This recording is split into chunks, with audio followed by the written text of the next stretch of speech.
ஒரு பொண்ணை லவ் பண்ணேன்னு வச்சுக்கோ, அவள் செத்து போயிட்டான்னா என்ன பண்ணுவ? மறந்துடுவியா? அப்போ என்ன பண்ணுவ?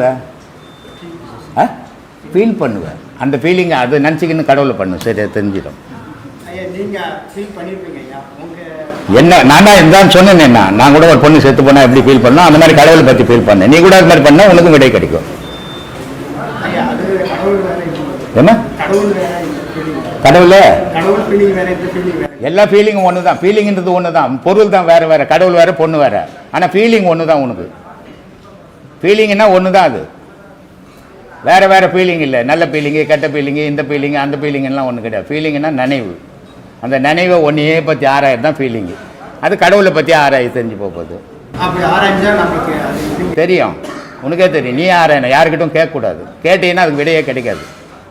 நீயே யோசித்துக்கினே இருந்தீங்கன்னா உனக்கே ஒரு நாள் விடை கிடைக்கும். ஒரு 50 வருஷம் என் கதையை விட்டு உன் கதையை பாரு. என் கதையை விட்டுட்டுப்பா. நான் இப்போ நீ என்ன வேலை செய்கிற? ஏமா சித்தா டாக்டரு. எவ்வளோ சம்பாரிச்சுக்குது இது வரைக்கும்? எவ்வளோ வச்சுக்குதா? சொந்த வீடுக்குதா? உன் வீடு கட்டி விட்டுக்கிறியா? கல்யாணம் ஆயிடுச்சா? பசங்க இல்லையா? எவ்வளோ பணம் சேர்த்து வச்சுக்கிற? வீடெல்லாம் வச்சுக்கிற, பணம் இல்லைன்ற. எனக்கு இருக்க வீடு கூட கிடையாது. அதனால தான் நான் இங்கே உட்காந்துக்கிறேன், நீ அங்கே உட்காந்துக்கிறேன். துட்டு வச்சுக்கிறதால தான்.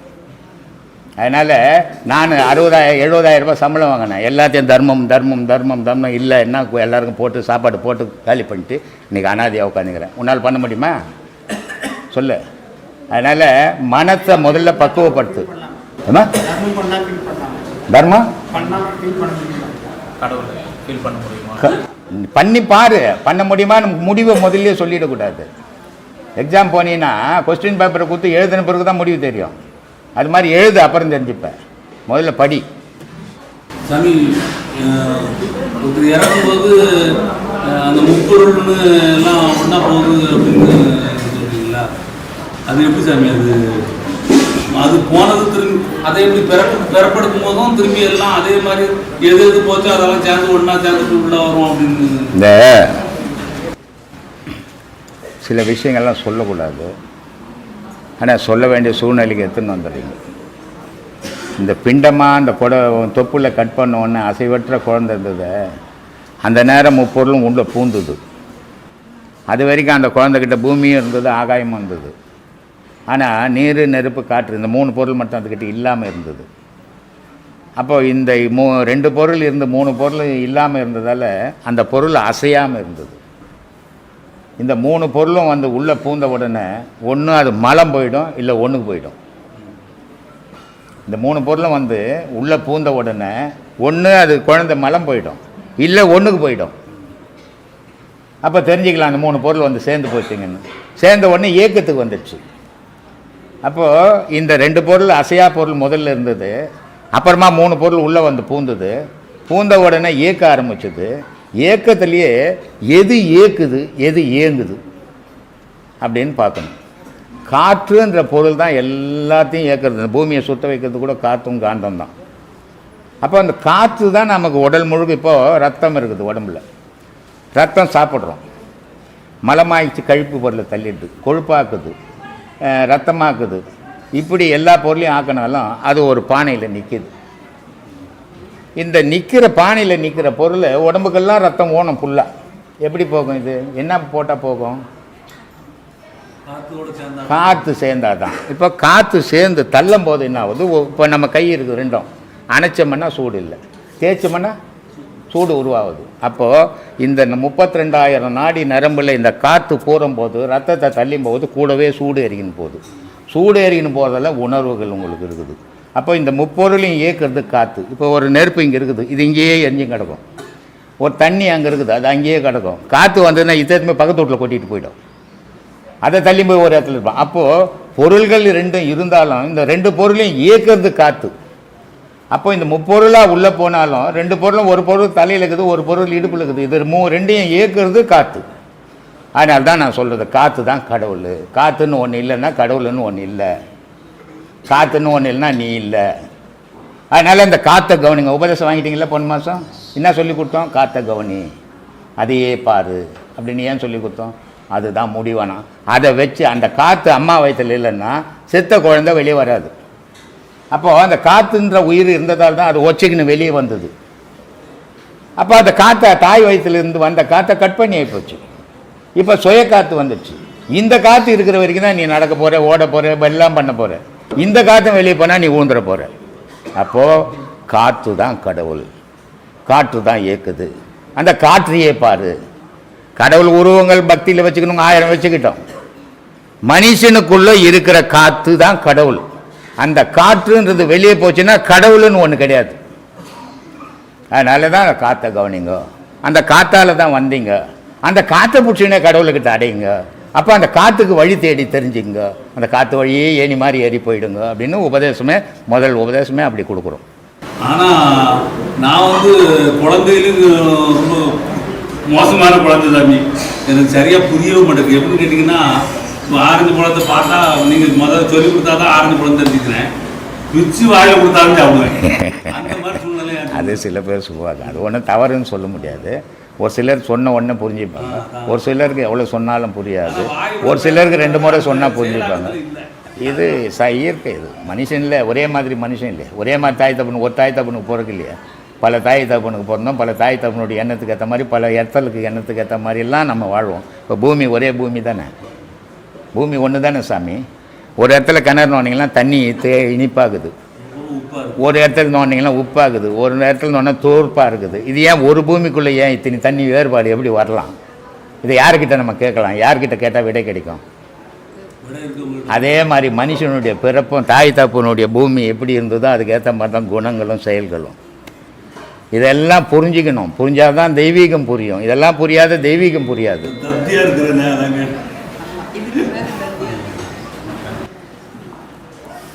டீ சாப்பிட்டீங்களா? எல்லாரும் டீ வந்தாப்பா. என்ன ஒரு ஆட்டோக்கார் எங்கே பண்ணார்? டீ கொடுத்தியாப்பா எல்லாருக்கும்? ஜூஸ் போடுறீங்களா? அது என்ன எனக்கு மட்டும் டீ கொடுத்துரு, அவங்களுக்குலாம் ஜூஸு? அப்படின்னா உதவாதவனா நான்? இல்லை, ஒரு முடிவோடு இருக்கிறீங்க போல இருக்குதே. ஆடை இல்லாமல் ஒரு பெண்ணு ரோட்டில் போனால் எப்படி இருக்கும்? எப்படி இருக்கும்? யாராவது ஊற்று பார்ப்பானா?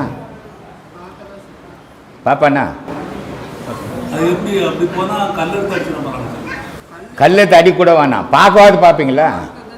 பார்க்க முடியாது, பார்க்க மனம் இடம் கொடுக்காது. ஏன்னா ஒரு பெண்ணுடைய உடல் அருவருப்பான உடல். அதனால் ஆடையை கட்டும்போது தான் அது அழகான உடலாக மாறுது.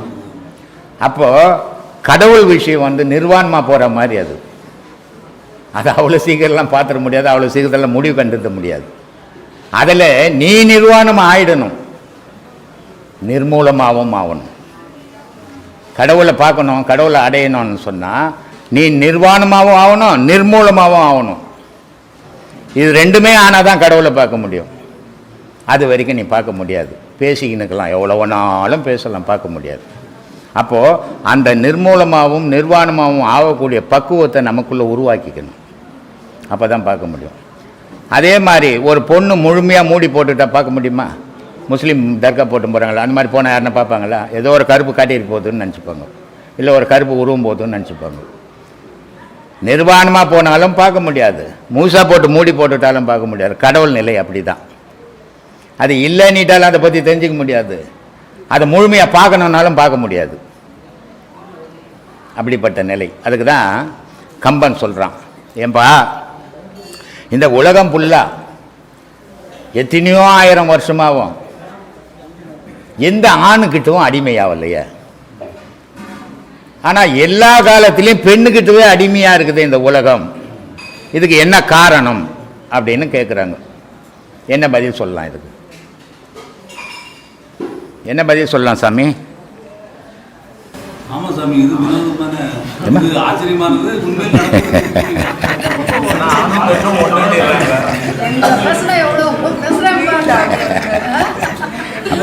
அப்புறமா அவங்கள பற்றி பேசுகிறேன். இப்போ முதல்ல உங்களை பற்றி பேசும்போது சந்தோஷமாக பேசுகிறீங்களா? அப்புறமா அவங்கள பற்றி பேசும்போது உங்களுக்கு சந்தோஷம் வந்துடும்.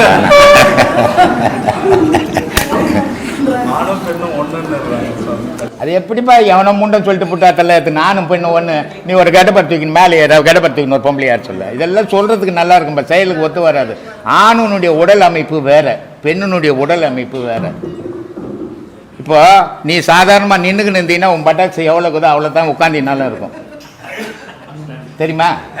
பெண்ணு நிற்கும் போது ஒல்லியாக இருக்கும், உட்காரும் போது பார்த்தா பெருசாக இருக்கும். இதுக்கு என்ன காரணம்? என்னப்பா காரணம்? சித்த வைத்துடா ஏமா என்ன இதுக்கு அப்படி இருக்குது? ஒரே மாதிரி ஆணும் பெண்ணும் ஒன்று தானே, ஒரே மாதிரி தானே இருக்கணும். ஏன் இருக்குது? எல்லாம் மண் ஆமாம் இவங்கெல்லாம் செய்துக்கினாங்களா சொல்ல தெரியல, பாவம் இருக்குது ஓஞ்சி போட்டோம். இது எதுக்குன்னா அந்த கர்ப்பம் தரிக்கும் போது அந்த வளர்ச்சியை தாங்கக்கூடிய செதை வேணும் அவங்களுக்கு. ஆணு கர்ப்பம் தரிக்க போகிறதே கிடையாது எந்த காலத்துலையும். அதனால அது ஒரே மாதிரி கெட்டி பொருள். அவங்களுக்கு தலைன்னு இருந்தால் தான் அந்த கர்ப்பம் தரிக்கும் போது அது வளரும். அதுக்காக அவங்களுக்கு உடல் அமைப்பு அப்படி அமைச்சிருக்கிறான் இறைவனே. இதெல்லாம் நம்ம புரியாத நான் பெரிய மேதங்கன்ட்டு வந்துடக்கூடாது. எதுக்காக? அப்போ அவங்களுடைய உடல் அமைப்புக்கு ஏற்ற மாதிரி வேலைகள் செய்வாங்க அவங்க. ஆனால் ஆண் செய்கிற வேலையெல்லாம் அவங்க செய்யணும் முடியும் அப்படின்னா அது முடியாது. ஒரு கால வாயில தான் சொல்லலாம், நிஜத்தில் முடியாது. சில வேலைகள் அவங்க செய்யலாம், சில வேலைகளை நீங்கள் செய்யலாம். ஆணும் பெண்ணும் சேர்ந்து செய்தால் தான் உலகம். ஆண் மட்டும் செய்தாலும் உலகம் இல்லை. நான் போன கிளாஸில் கூட சொன்னேன், 10 பேர் ஒரு ரூம் எடுத்துக்கணும் குடும்பம் பண்ணிங்கன்னா அது குடும்பம்னு சொல்ல மாட்டாங்க, பேச்சுலர் வாழ்க்கைன்னு தான் சொல்லுவாங்க. ஒரு பொண்ணை எட்டுன்னு போய் வச்சுன்னு குடும்பம் பண்ணிங்கன்னா அது குடும்பம்னு சொல்லுவாங்க அப்படின்னு. அது மாதிரி ஆணும் பெண்ணும் சேர்ந்தது தான் உலகம். இரவும் பகலும் இல்லைன்னா உலகம் இல்லை. இன்ப துன்பம் இல்லைன்னா உலகம் இல்லை. ஆணு பெண் இல்லைன்னா உலகம் இல்லை. இதெல்லாம் வந்து ஒன்னொன்னையா ஆராய்ஞ்சு நம்ம தெரிஞ்சுக்கினா தான் நம்ம முழுமை பெறுவோம். யோகத்தின் மூலிமா ஞானத்தை அடைகிறாங்க, அவங்க ஞானிகள் இருக்காங்க. பக்தியின் மூலமாக ஞானத்தை அடைகிறாங்க. இவங்கெல்லாம் ஆரம்ப கட்டத்தில் ஏதோ வேறு பொருளை சொல்லிகிட்டு இருக்க மாதிரி இருக்குது. ஆனால் முடிவான நிலையில் என்ன பார்த்தோம்னா எல்லாரும் ஒரே பொருளை சொல்கிற மாதிரியே இருக்குது. இந்த எல்லாரும் ஒரே பொருளை சொல்லும்போது அவங்க எந்த நிலையில் இருக்காங்க? பயணம் என்னவோ ஸ்டார்ட் பண்ணும்போது வேறு இடமா இருக்குது, சேரும்போது ஒரு இடமா இருக்குது. அந்த சேர்ற இடம் எந்த இடமா இருக்குது? என்னுடைய வாழ்நாள்லேயே கிட்டத்தட்ட எனக்கு ஒரு 5000 சீடர்கள் இருக்கிறாங்க. ஆனால் இருந்தாலும் கூட என்னுடைய கேள்விகளுக்கு பதில் இல்லை, அவங்களுடைய கேள்விகளுக்கு நான் பதில் சொல்கிற விதம், இது எல்லாம் எவ்வளோ கிட்டத்தட்ட ஒரு 14 வருஷமாக நடக்குது. நடந்தால் கூட என்னுடைய சீடர்களில் வேலாயுதம்னு ஒரு சீடர் இருந்தார். அந்த வேலாயுதம்ன்ற சீடர் எப்படிப்பட்டவர்னா, எல்லாரும் சீடர்கள் தான், எல்லாரும் படித்தவங்க தான். ஆனால் படித்தால் போதாது. அதனால தான் நான் ஒவ்வொரு கிளாஸ்லேயும் சொல்கிறது, படித்தா போதாது. ஒரு பாடலை படிக்கிறீங்க, அந்த பாடலுக்குள்ளே நமக்கு அவர் என்ன சொல்கிறாரு, அந்த மகான் நமக்கு என்ன சொல்லியிருக்கிறாரு, அதை ஆராயணும். படிக்கிறதுக்கு பேப்பரில் இருக்கிற எழுத்தை படிக்கிறது யார் ஒன்றாலும் படிக்க முடியும். ஆனால் அதுக்குள்ளே இருக்கிற பொருள் என்னன்றதை எடுக்கிறது தான் ஆன்மீகம். அந்த மாதிரி எடுக்கிற ஆற்றல் என்னுடைய வாழ்க்கையில் அந்த வேலாயுதத்துக்கு மட்டும்தான் இருந்தது, என்னுடைய சீடர்கள்லேயே. அந்த வேலாயுதத்துக்கு அடுத்தபடியாக இன்றைக்கி இருக்கிற ஆன்மீக சீடர்களில் என்னுடைய மகான்றதுக்காக நான் சொல்லலை, ஆனால் அவனுக்கு இந்த ஆன்மீக பாடல்களில் பொருள் தேடுறான். ஆன்மீக பாடல் தேடுறதில்ல, ஆன்மீகத்தினுடைய பொருள் தேடுறான். இதுதான் ஆன்மீகத்துக்கு ஊர்ந்துகோல், இதுதான் வழி. அதில் இருக்கிற உண்மைகளை தெரியும் போது தான் நம்ம அதில் பயணம் பண்ண முடியும். அதில் இருக்கிற உண்மைகள் தெரியாததுனால நம்ம ஒரு நேரம் படிப்போம், ஒரு நேரம் விட்டுடுவோம். அப்போது அதை ஆராயணும், அந்த பாட்டுக்குள்ளே என்ன இருக்குதுன்னு. இப்போது அருணகிரி ஒரு பாடலில் சொல்கிறாரு, நாத விந்து கலாத்தி நமோ நமோ, வேத மந்திர சொருபா நமோ நமோ, போக அந்தரி பாலா நமோ நமோ, அருள் தாராயா அப்படின்னாரு. இப்போ இதை பாட்டு கேட்கறதுக்கு டிஎம் பாடினாரு, ரொம்ப அருமையாக பாடியிருக்கிறாரு. அருணகிரியை நல்லா எழுதிக்கிறார். ஆனால் அதுக்குள்ளே நமக்கு என்ன சொல்கிறாங்கன்னு பார்க்கணும். நாதம் விந்து கலை. நாதம்னா ஆன்மா, கலைன்னா உயிர், விந்துன்னா ஜீவன். இந்த மூணும் ஒன்றா சேர்ந்தால் இறைவனுடைய சமமானவன் நீ. அப்போ உன்னை இந்த உலகத்தில் எந்த தீமையும் எதையும் செய்ய முடியாது. அதுக்கு இந்த போக அந்தரி பாலா நமோ நமோன்றாரு. போக அந்தரி பாலானா கீழகிற ஜீவனும் மேலகிற ஆன்மாவும் இணையணும். இதான் அந்த பாட்டினுடைய பொருள்.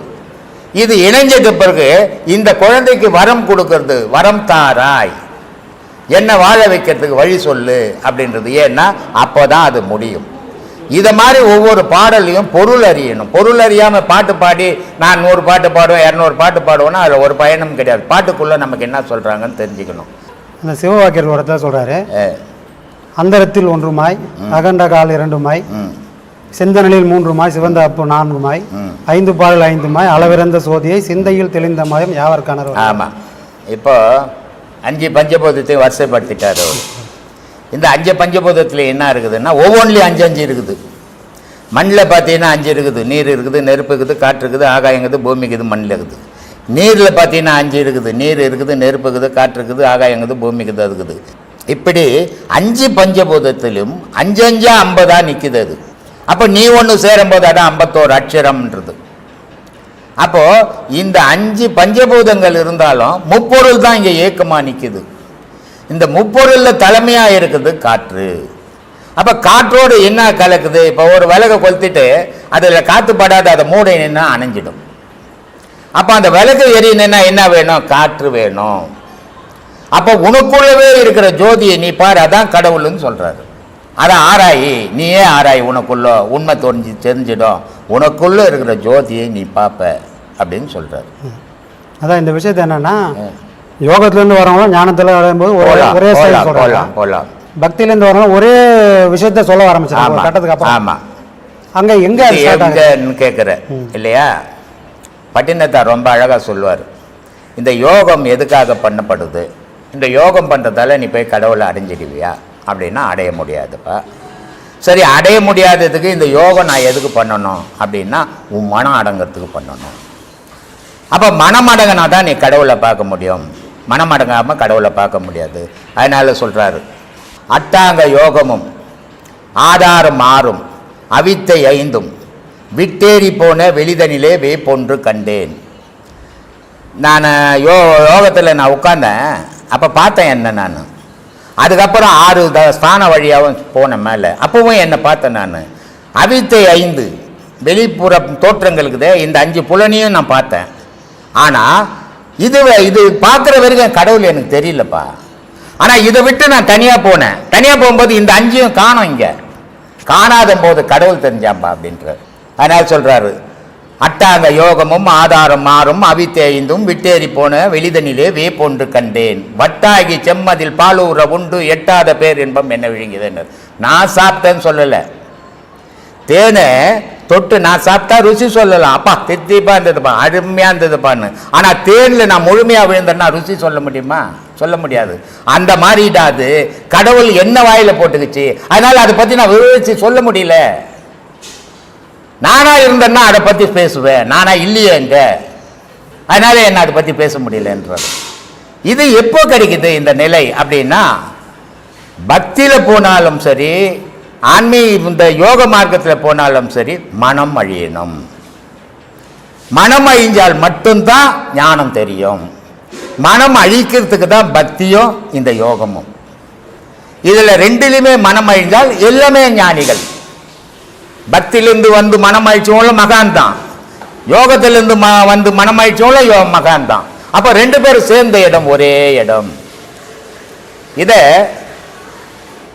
ஆதிசங்கரர் சொல்றாரு, அத்வைதம். அத்வைதம் என்ன?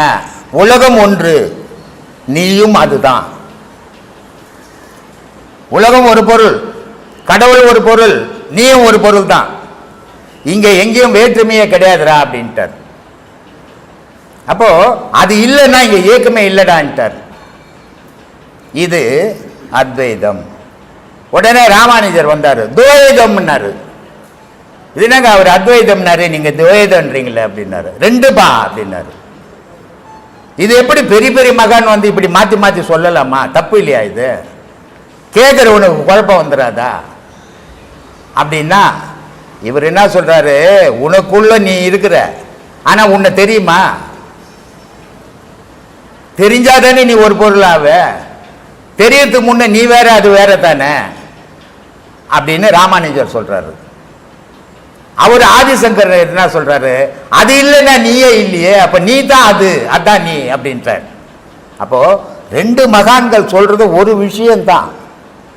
இப்போ மனிதன் ஒரு இனம் இருக்குது, தெய்வம்னு ஒரு பொருள் இருக்குது. இந்த மனித இனம் தெய்வத்தை தேடும் போது துவைதமாய் போச்சு. என்னது? மனித தெய்வத்தை தேடும் போது துவைதமாச்சு. மனித தெய்வத்தை தேடி அடையும் போது அத்வைதமாய் போச்சு. ரெண்டு பொருளும் ஒரே பொருள். இதெல்லாம் புரியாம நமக்கு ஞானம் புரியாது. கடவுள்னா என்னன்னு தெரியாது. சும்மா கடவுள் கத்திரிக்காய் கட்டில கத்துற மாதிரி கத்துறது கடவுள் வராது. உன்னையே நீ இரவும் பகலும் ஆராய்ச்சி பண்ணிக்கணும். உன்னையும் அவனையும் ஆராய்ச்சி ஆராய்ச்சி தெளிஞ்சு நிக்கணும். ஏதோ கோயிலுக்கு போந்தால் நான் ஆன்மீகன்னு சொல்லிடக்கூடாது. சொல்லின்னு இருக்கிறாங்க, நீங்க சொல்லிட்டு போட்டோம். மகான் என்றவன் சும்மா சாதாரணமானவன் கிடையாது. மகானாவரவன் யாரா இருப்பான்? இன்ப துன்பங்களை இழந்தவனா இருப்பான். அவன் தான் மகானா இருக்க முடியும். இந்த எல்லாம் வேணும் அப்படின்ற மகானா ஆகவே முடியாது எந்த காலத்திலையும். அப்போ இந்த தெய்வ விஷயத்தை உனக்குள்ளே ஆராய்ஞ்சி ஆராய்ஞ்சி தெளிஞ்சு நீ நின்னால் நீ ஞானி மகான். சொல்லுப்பா. இன்னொரு கேள்வி என்னன்னா, எல்லாரும் யாரை கேட்டாலும் நான் வந்து இந்த மதம்னு சொல்ல முடியும் சொல்றாங்க. எல்லாரும் நான் இந்த மதத்துக்காரன் அப்படி சொல்றாங்க. சரி. ஆனால் ஒருத்தர் சொல்கிறாரு, சச்சமய பேதம் எல்லாம் தான் வகுத்து பின்னும் ஒரு உட்சமயம் உண்டு என்று உரைத்தனையே பூரணமே. ஆமாம். இப்போ சமயம்லாம் ஒன்றுமே இல்லைப்பா, அதை தாண்டி பார்ப்பான்றாங்க. அது என்ன சொல்கிறாங்க? அது எத்தனை இதில் சொல்லியிருக்கிறேன் நான். எப்போ மனிதன்ற ஒரு மதத்தை பிடிச்சிக்கிறான்னு அவன் கடவுள்ன்றதுக்கு வேலை கிடையாதுங்க. அவன் வழிபாடு மத வழிபாடு. அது இந்து மதமாக இருக்கட்டும், கிறிஸ்துவ மதமாக இருக்கட்டும், முஸ்லீம் மதமாக இருக்கட்டும், ஜெயின மதமாக இருக்கட்டும், புத்த மதமாக இருக்கட்டும். எப்போ நான் இந்துங்க, நான் முஸ்லீமுங்க, நான் கிறிஸ்துவங்க அப்படின்றானோ அது மத வழிபாடு. அது எல்லா மனுஷனாலையும் பண்ண முடியும். ஆனால் தெய்வ வழிபாடுன்றது மத வழிபாட்டை கடந்தது. அது எல்லாராலையும் பண்ண முடியாது. அப்போ தெய்வ வழிபாடை பண்றவன் தான் ஞானி, மத வழிபாடை பண்றவன் அஞ்ஞானி. ஏன்னா மதம் எந்த கட்டுப்பாட்டை விதிக்குதோ நீ அதுக்குள்ள தான் நிற்க முடியும். கடவுளை வழிபட்டவனுக்கு கட்டுப்பாடுன்றதே கிடையாது, இரவு பகல்ன்றதே கிடையாது. அப்புறம் எங்கடா மதம்ங்க? மதம்ன்றவன் மனித வகுத்தது, கடவுள்ன்றது கடவுளே வகுத்தது.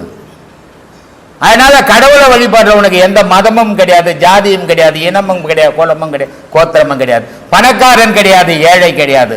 மதத்துக்குள்ள சில பணக்காரர்களுக்கு ஒரு மாதிரியாகவும் ஏழைகளுக்கு ஒரு மாதிரியாகவும் வழிபடும். அது மத வழிபாடு.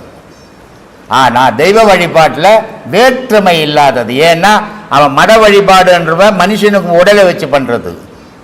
தெய்வ வழிபாடுன்றது ஆன்மாவை வச்சு நான் யாரு நான் யாரு நான் யாரு, எதுக்கு பிறந்தேன், ஏன் வளர்ந்தேன், சாகரத்துக்காக பிறந்தேன்னு கேள்வி கேட்டுனேரு கடவுளை தெரிஞ்சுக்கலாம். சொல்கிறாரு சிவாய்க்கர், கடவுள்ன்றதை ஒரு ஒரு ஊராக சோறு கட்டின்னு திரியிறான்டா தேடிக்கின்னு, ஆனால் பார்க்க முடியல. ஆனால் அது அவனுக்குள்ளவே இருக்குது, அவன் அறியவே மாட்டேன்றான் அதை அப்படின்ட்டு. ஓடி ஓடி உட்கலந்த ஜோதியை நாடி நாடி நாட்களும் கழிந்து போய் வாடி வாடி வாடி போன மாந்தர்கள் கோடி கோடி எண்ணி இருந்த கோடியனும். இந்த கடவுளை தேடி செத்து போனோம் எவ்வளோ நீ எண்ணியே சொல்ல முடியாதான்ட்டான். சரி, இப்படி கடவுளை தேடி யாருமே பார்க்கல, செத்து போனவன் எண்ணி சொல்ல முடியல. அப்போ எப்படி தான் கடவுளை தெரிஞ்சுக்கிறான்னா, ஒரு தரித்த நாடியில் ஒடுங்குகின்ற வாய்வினை கருத்தினால் இருத்தியே கபாலமேற்ற வல்லாரில் விருத்தரும் பலராவார் மேனியும் சிவந்திடும் அருள் தரித்த பாதம் அம்மை பாதம் சத்தியோன்றார். உனக்குள்ள தேடினா கடவுள் தெரிஞ்சிருவான்டா, ஊர்லாம் அந்த எண்ணெய் கிடைக்க மாட்டான்டான்ட்டான். அதனால் கடவுள் என்ற பொருள் கை ஜான் அளவில் தான் இருக்குது. ஆனால் கடவுள் என்ற பொருளை ஆயிரக்கணக்கான மைல் போய் தேடி கிடக்குறோம். தவறாமல் பயிற்சி பண்ணலாம் ஒவ்வொரு ஆளும் ஆண்டவனை அடைய முடியும். எல்லாராலையும் முடியும், யாராலும் முடியாதுன்றதில்ல. மனம் இடம் கொடுக்கல. மனம் வெளி உலகத்தில் சுற்றும் போது அதை அடையத்துக்கு முடியாமல் போயிடுது. அதனால் உங்களுக்குள்ளே உங்கள் இறைவன் இருக்கிறான், அதை தேடுங்க, கண்டுபிடிப்பீங்க. ஒரு கிறிஸ்டின் ஃபோன் பண்ணுறாரு எனக்கு, கடவுள் நான் யார் சாமி அப்படின்னு. அவர் முதல்ல சொல்லிட்டார், நான் கிறிஸ்டின்னு அப்படின்ட்டு. கடவுள் நான் யாருன்னாரு. நீ தான்பா அப்படின்னு. நீ இல்லைன்னா கடவுள் இல்லைப்பா அப்படின்னு. என்ன சாமி எப்படி சொல்கிறீங்க? அப்போ பல மதங்கள் இருக்குது. அது மதங்கள் அமைச்சது வந்து பல பேருக்கு நன்மை செய்யறதுக்கோசம் இன்றைக்கி மதம் ஏறி தெரியுது அது என்ன. அப்போ இயேசுநாதரை ஜீசஸை கும்பிட்றாங்கள்ல, ஆமாம் அவர் ஒரு ஞானி, அவர் கடவுள் 3ஆவது நாள் உயிர்ப்பித்து வந்தவர் ஏன் ஒரு 30 வருஷம் இருந்திருக்கலாமா, ஏன் அன்றைக்கி போட்டார் அப்படின்னு. ஏன்னா யாருக்கு தாடி வச்சாலும் இயேசுநாதர் மாதிரி தான் இருக்கும். வந்தவர் ஒரு 30 வருஷம் இருக்கணும், இல்லை நான் பாடுறா என்னை கொல்ல முடியாதுடா யாருன்னுட்டு அப்படி பாடினேன். இந்த முருகர், அம்பாள், சிவம்லாம் சொல்கிறாங்களே, இது என்ன சாமி இந்து மதத்தில்னா ஒவ்வொரு ஏக்கம்பாவும் நீ என்னம்மா யார் நீ என்ன, நான் மனுஷன்னாரு. மனுஷன்னு சொல்லிட்டா போதுமா, கை காலெலாம் இருக்குது இல்லை உனக்கு ஆமான்னாரு. அப்போ கை கால் தலை உடம்பு எல்லாம் சேர்த்து தானே நீ மனுஷன். அது மாதிரி சக்தி, சிவம், முருகன், விநாயகர்னு வச்சுக்குது உள்ளே இருக்கிற பொருளுக்கு பேர் பார்த்து அப்படின்னு. அது மாதிரி ஒரு முஸ்லீம் ஃபோன் பண்ணுறாரு, எங்கள் மதத்தை பற்றி என்ன நினைக்கிறீங்க அப்படின்னாரு. அவன் அம்மா அவனுக்கு ஒஸ்தி அப்படின்னு. உன் அம்மா உனக்கு ஒஸ்தி, என் அம்மா எனக்கு ஒஸ்தி, இல்லை யார் அம்மாவும் தாழ்ந்தவங்கள யார் அம்மா உயர்ந்தவங்க இல்லை அப்படின்னு. அது மாதிரி இந்த மாதிரி கேள்விகளை கேட்குறாங்க, உதவி மற்ற கேள்விகள். இது நம்ம யார், எதுக்கு வந்தோம், என்ன செய்கிறோம், எதை தேடணும், அதை விட்டுறோம். எதையோ ஒரு ஃபோன் நம்பர் கிடச்சிச்சின்னா போதும் கேள்வி கேட்டோம். நேற்று ஒரு அம்மா இப்போ ஆவடியிலேருந்து ஃபோன் பண்ணுறாங்க, எனக்கு ஒரே பையன் சாமி, அவன் வாழ்க்கை எப்படி இருக்குன்னு நான் ஜோசியமாக பார்த்துங்கிறேன், நான் என்ன பேசுகிறேன்னு கூட தெரியல அவங்களுக்கு. அந்த மாதிரி கேள்விகள்லாம் கேட்கக்கூடாது. சொல்லுங்கள் சாமி. காம உணர்வே இல்லாமல் எப்படி சாமி இருக்கவே செத்து பண்ணால் இருக்காது, செத்துட்டீன்னா இருக்காதுப்பா. வீட்டுக்குள்ளே இருந்துக்குன்னு அம்மா வயிற்றில் அப்பா வயிற்றில் பிறந்துட்டு காம உணர்வு அம்பா காமம் வந்ததால் நீ வந்த, அப்புறம் உனக்கு காமம் இல்லாத எப்படி இருக்கும். அதை அடக்கணும், செத்தா காமம் இருக்காது.